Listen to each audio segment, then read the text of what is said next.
Okay, so this is a video that we made using Explain Everything that was in response to questions asked in the online class discussion on March 30th.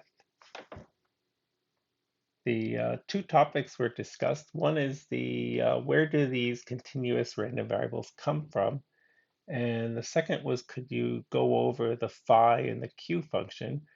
And those questions were answered here in this Explain Everything video. And so here we go. So at the start of this video, part of it got deleted, but the first thing I told you about was the continuous uniform random variable, 1 over b minus a from a to b and 0 otherwise. And I said the source of this PDF is kind of obvious, like it's the generalization of the spinning pointer that any value in the interval is as likely as any other, but all of them have probability 0. And then I, told you about Gaussian random variable. This is what we introduced. It seems here that I'm missing my Gaussian PDF on the left, so we'll insert that. And I said the story of where this comes from. I said a lot of words, but what I said is that the story is complicated and it's part of a future lecture. Right, and then I think the other random variable that we've really kind of used a lot is exponential.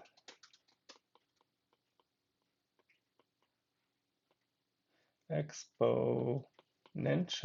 So here's exponential.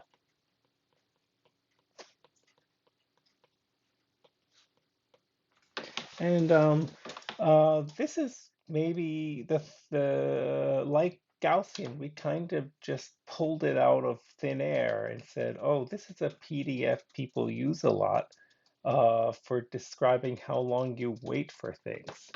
And it turns out this PDF has kind of a surprisingly simple story. So if you remember the idea of the exponential, the example we always cited is x is how long, wait a minute, I'm gonna back up here. X is how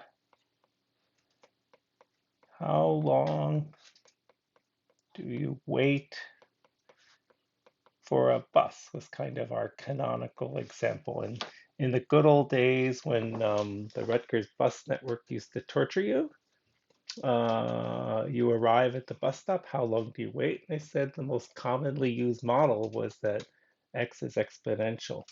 So if you remember, we had a different class of problems, and we also talked about buses. For instance, for random variable k, is Poisson alpha, and we said we use random variable k.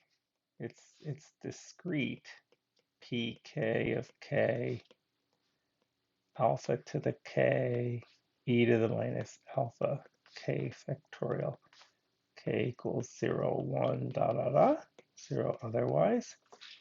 And we also said that with respect to waiting for buses, if we have an interval of time, 0t, and we have an arrival rate, lambda, of say, of buses per unit time,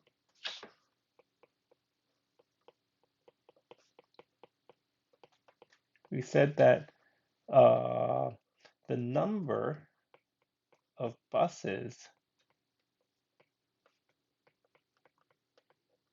arriving in 0t is Poisson, right? Poisson means it has this Poisson PMF, and the parameter alpha would be the arrival rate of the buses times the duration of the time interval t. And now you may look at this and say, oh, there's something interesting here, like the Poisson, which is this discrete random variable, has this parameter lambda, and the exponential has this parameter lambda. And in both cases, lambda is some kind of a rate in the sense that uh, lambda times time is a dimensionless quantity, a number. And here in the exponential, lambda times a time x has to be a dimensionless quantity because e to the argument of an e function has to be unitless. And you might think, well, are these things connected? And the answer is that indeed they are connected. Okay, so the connection of the exponential x, we have exponential x, lambda e to the minus lambda x, x greater than or equal to 0, 0 otherwise. So this is exponential. And then we have the Poisson, which is discrete. Okay, so let's see if I can remember it. Lambda t to the k, e to the minus lambda t, k factorial, k equals 0, 1, and so on, 0 otherwise. So here's the connection. So you imagine a time axis. Here's time. And you start at time 0. And you wait for some very long time, say capital T. And what we know about, and then we mark where on this time axis. So these little X's mark the arrival times of buses. So X equals arrival time of a bus, right? So so what we know is if we choose some interval here, make it in black, like, and this is duration t, the number of buses arriving in the interval is Poisson, and it's this random variable k. But we also have this other random variable x, right? And x is I'm gonna make sure nobody's like, we can't hear you. Okay, so nobody's complained, so I'll just keep talking. And so this random variable x, right, is how long we wait for the first bus, right? And now here's the observation I want to make for you, which is, suppose this is a time x that we've waited so far. It's a wiggly x, which is different than the red square x that marks an x in the timeline. And I'm interested in the event that x is greater than x, right? So this event corresponds to no bus arrivals in time in the interval from 0 to x, right? But then we know that the probability x is greater than x, right? We know that it's the probability no arrivals in 0x, but it's really the probability that k is equal to 0. So in fact, it's the Poisson, this probability, the probability of k arrivals, and in this thing, the interval is t equals x. So it's equal to lambda x to the 0 e to the minus lambda x over 0 factorial. But that's exactly e to the minus lambda x. So what we get is that the probability x is greater than x is e to the minus lambda x. But that says that the CDF of x for x greater than or equal to 0 is 1 minus e to the minus lambda x. And that says that the PDF, which is this derivative, right, is going to be lambda e to the minus lambda x.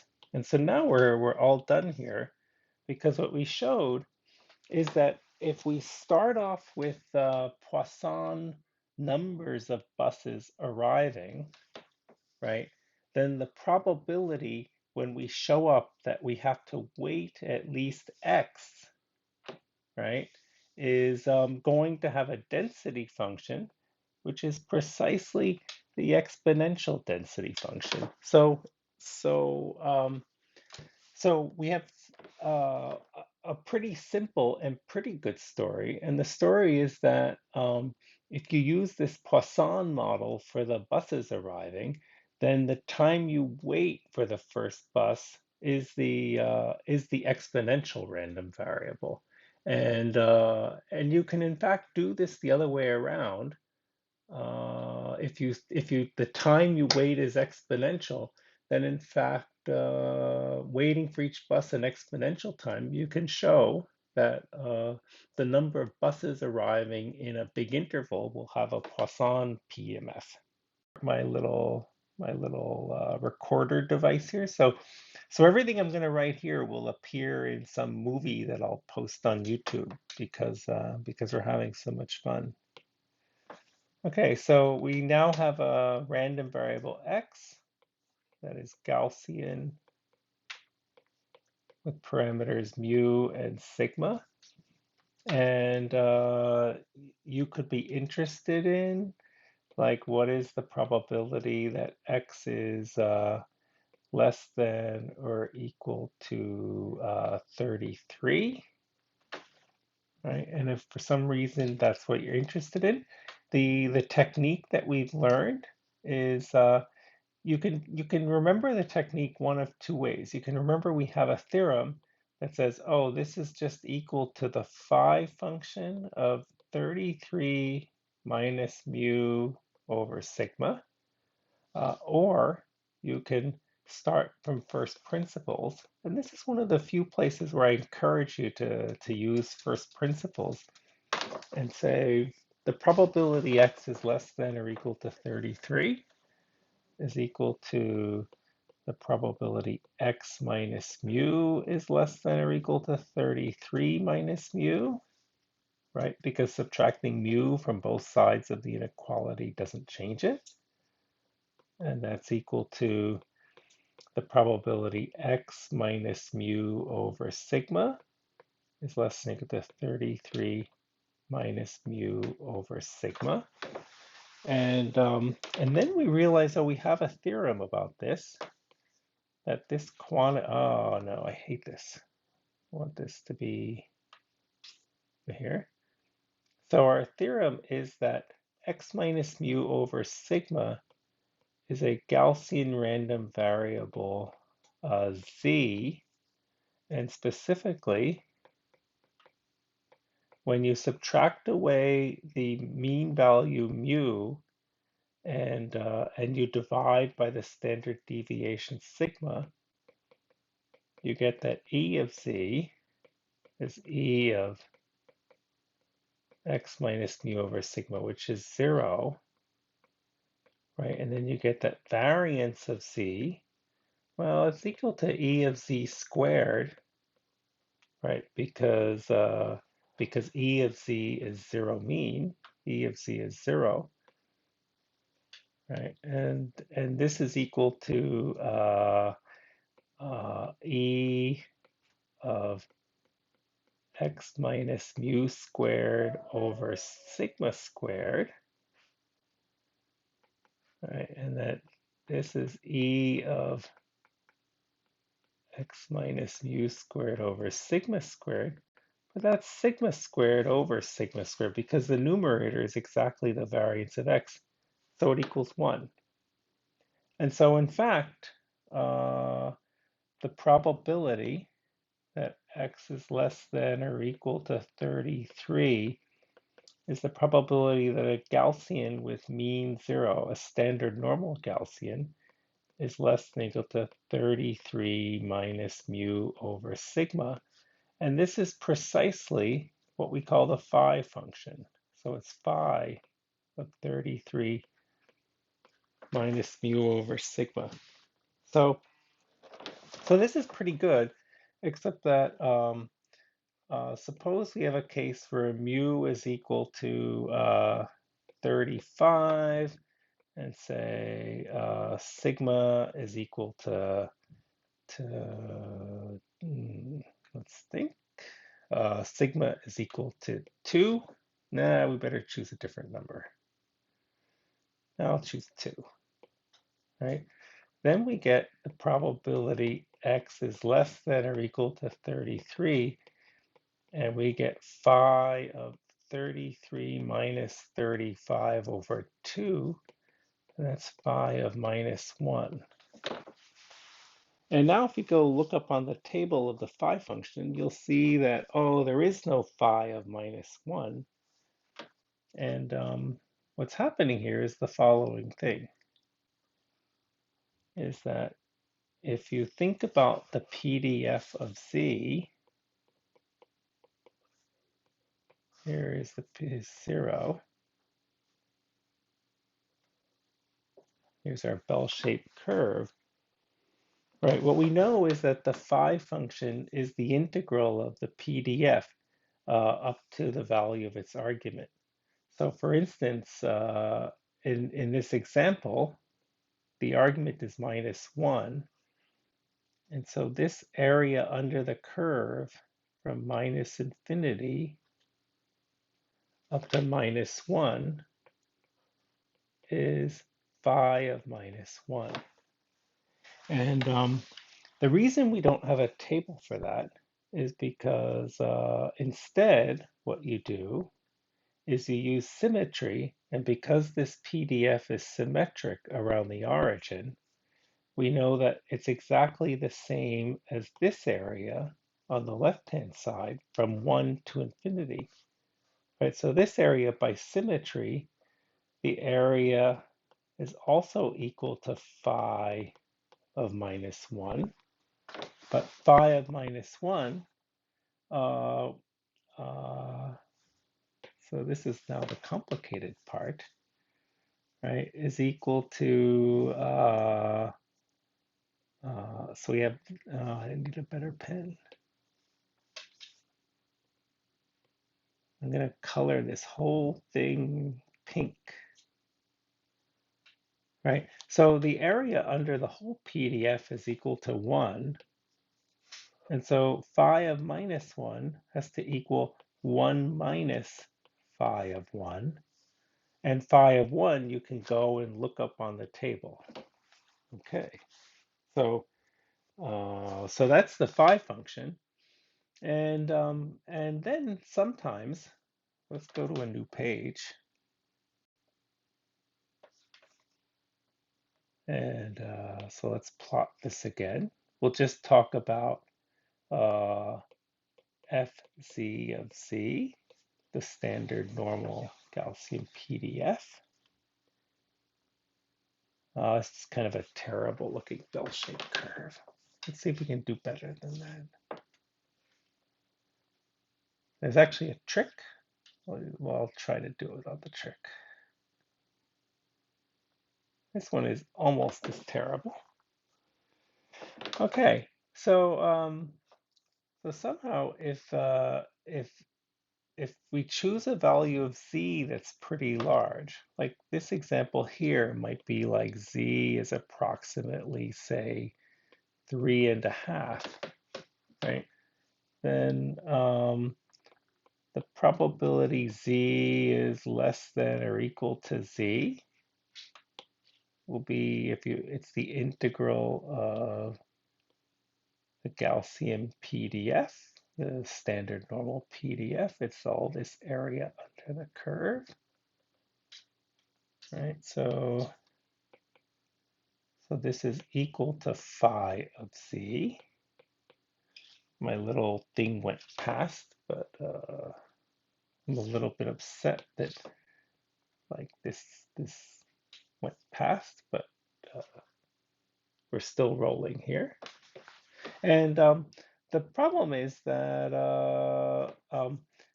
you've captured almost all of the area under the curve. And so for instance, for z equals 3.5, the answer will be like 0.999, and I'm not exactly sure how many nines there are there. One of you could probably look it up for me, right? So in problems like this, you have an almost certain event that 0.999 seems like certainty.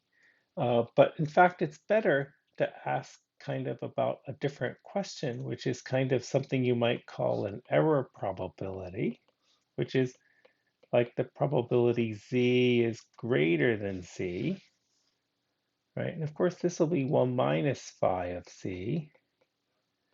And this is what we just call q of z. So, q of z is technically, uh, it's this area under the curve. Like I can't draw it fine enough. There, like I'll try to make it. Oh, if I could find my stupid eraser because I'm incompetent. All right, so you guys get the idea of what I'm stupid thing I'm doing here. There. Oh, no, I need a black pen. All right, that's completely hopeless, but I think you get the idea. Okay, and so Q of Z, you'll see numbers like at Q of 3 will be something like, I don't know, 10 to the minus,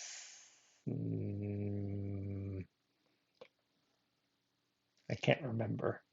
Okay, but the point is that when you're looking for errors, you'll see the Q function go down like 10 to the minus some power, and the key thing to remember is that for these kinds of errors, 10 to the minus 4 is an order of magnitude less than 10 to the minus 3.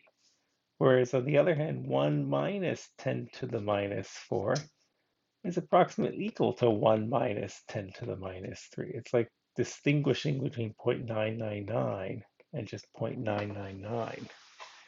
4 nines versus 3 nines. So so that's essentially the story. When you're looking at uh,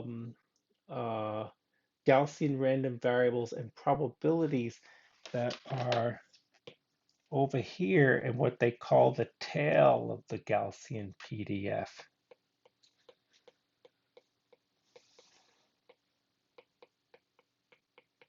Right, so that's the tail, and that area is maybe what people would call a tail probability. Right, what I would say is use the Q function for tail probabilities.